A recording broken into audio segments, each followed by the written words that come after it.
Hello, kindergarten, first graders, second graders, and third graders. It's Mrs. Hilliard here in Occupational Therapy, and I am here to demonstrate what we are going to be doing in our session for the week of February 22nd, 2021. So we have a warm-up, a craft and writing activity, and self-help skills. So we're going to get started on number 1, and this week I have something new for you. We are going to practice pre-writing tracing. So you can see I have a series of different lines here. And I'm going to attach this in the email that I send to you for our lesson this week. If you do not have a printer, you can easily make your own with a highlighter and a piece of notebook paper. And what you want to do is have your child trace within the pathway without hitting the line or going outside of the line. And this is really going to work on fine motor control for handwriting. So we are going to do a couple of those together in case you're working along. And you want to make sure the left hand is stabilizing the paper. You want to make sure you're holding your pencil properly in the radial side of your hand. 3 fingers or 4 fingers is acceptable. You want the eraser of the pencil to point towards your shoulder, not away from your shoulder when writing.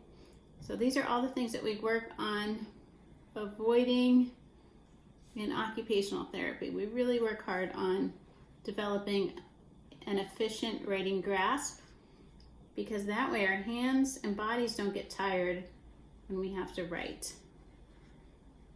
We have enough strength and coordination to do a good job to write neatly, and everybody is happy. So I'll do one more.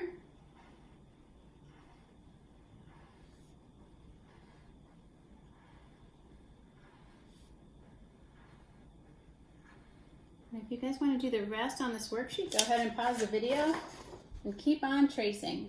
You can see where I bumped the line a little bit here. I didn't do a very good job. I lost some control, and down here as well. But you can see on this one, for instance, I'm right in the middle tracing.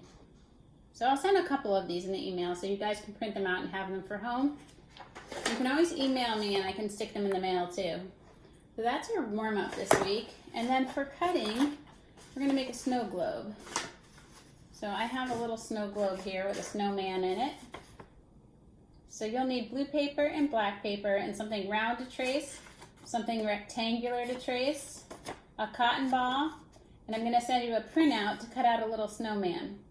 You'll also need a white crayon, marker, scissors, glue, and we're going to get started.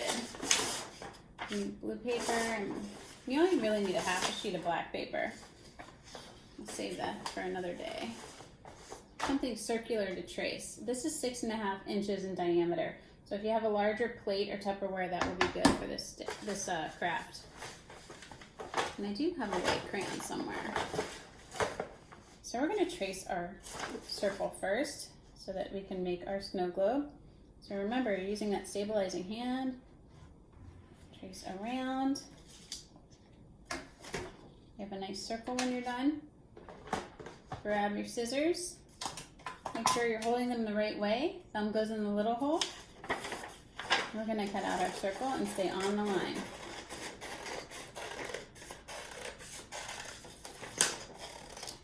And when kids try to cut fast, they end up gripping the paper or cutting choppy because they don't coordinate shoulder elevation with the open and closed pattern of the hand. So you really want to take your time and do a good job. And then once you get really good at cutting, you can go fast. All right, we're going to take our black sheet of paper, and I have something rectangular. I'm going to use my phone, or you can use a box from a food item or a lid to a container. You just want to make sure that it's in proportion with your circle for your snow globe. I'm going to practice cutting out a rectangle on the line. When I get to the corner, I stop and turn the paper. Stop and turn the paper. Stop and turn the paper. I don't see that a lot with everybody, but that is a good habit to form. So now we're going to glue those 2 shapes together. So you'll need a glue stick, and we're going to glue our snow globe on top of the rectangle. So you just need a little bit of glue at the top.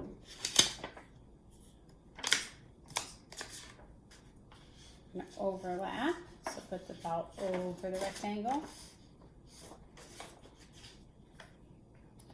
Now we're going to take that little white crayon and make some snowflakes. So this is where you can practice mobilizing those fingers for writing by making little circles or little X's, or even if you just want to make dots like this.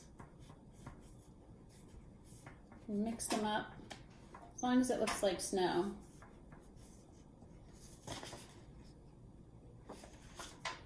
And then we have this little guy that I'm going to send you in an attachment. It looks like this, and that is our complex shape that we're going to color and cut out. So you can use crayons or markers. I'm just going to color his scarf red.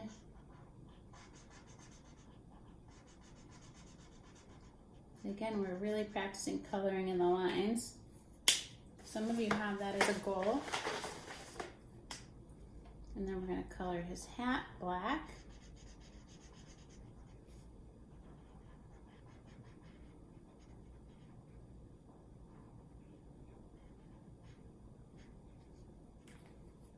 And then if you want, you can make an orange nose. And that's really something very tiny to color.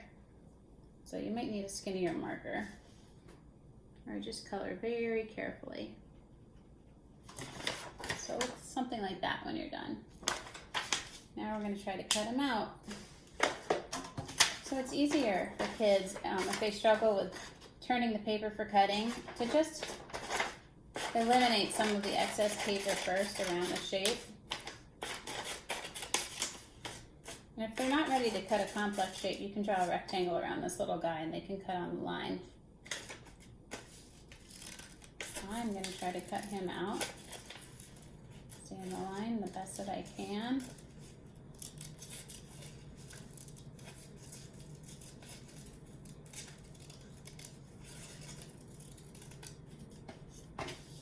And we have a little snowman to put in our snow globe. Okay, I'm right in the middle. You can put them off to the side. You can even draw a snowman if you don't want to print out the snowman that I sent you.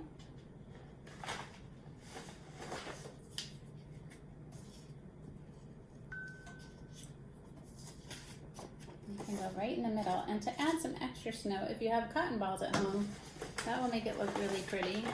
Plus we get to practice bilateral integration, bringing our hands to midline, pulling them apart, using our fingers to pull the cotton to make them strong, and using the radial side of our hand to rip the cotton. So we sneak in all these really great skills when we're crafting.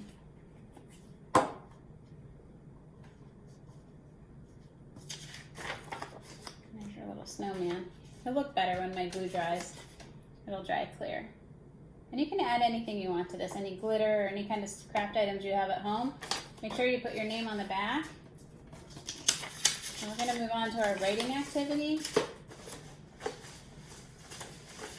I have a poem for you this week that I printed out, but you can always make up a sentence to practice your writing.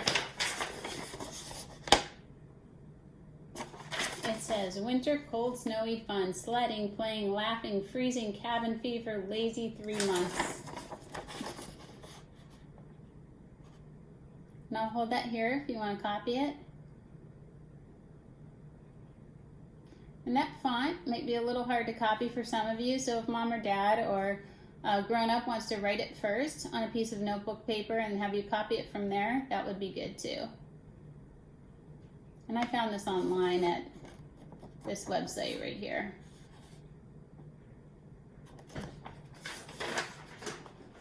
So we're all done with bin number 3. We're going to tie shoes.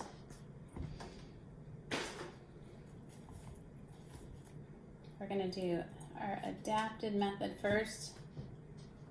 Plug in to the top eye hole. Make sure that eye hole is empty. Make sure your laces are anchored tight. Pull up your bunny ears, pinch and pinch. And you might need a little dot, a marker dot right here to give a visual cue of where to hold the laces. Some kids are holding them like this or way up at the top. So it'll be nice for them to have that visual cue to hold right in the middle. Make the X, save that space down below. Take the lace that's behind or closer to your body, push it down through the tunnel. Pinch and pull. Bring your bunny ears back up. Find the middle. Make an X and make sure you save that tunnel. Take the lace that's closer to your body, push it down through the front. Pinch and pull. We'll do our standard shoe tying method in case you're working with me. Big arms, make an X, pull them up and look for that X. Take the lace that's behind, push it down through the front, through that tunnel, pull, make one bunny ear, make sure it has a nice long tail, and take this lace, and it's best to tie a knot right here or put a marker dot, fly that dot around the bunny ear and down through that tunnel that you saved, pinch and pull. And you guys did a great job. So thanks for joining me today. I will see you in our live session, and I hope you have a great rest of your night.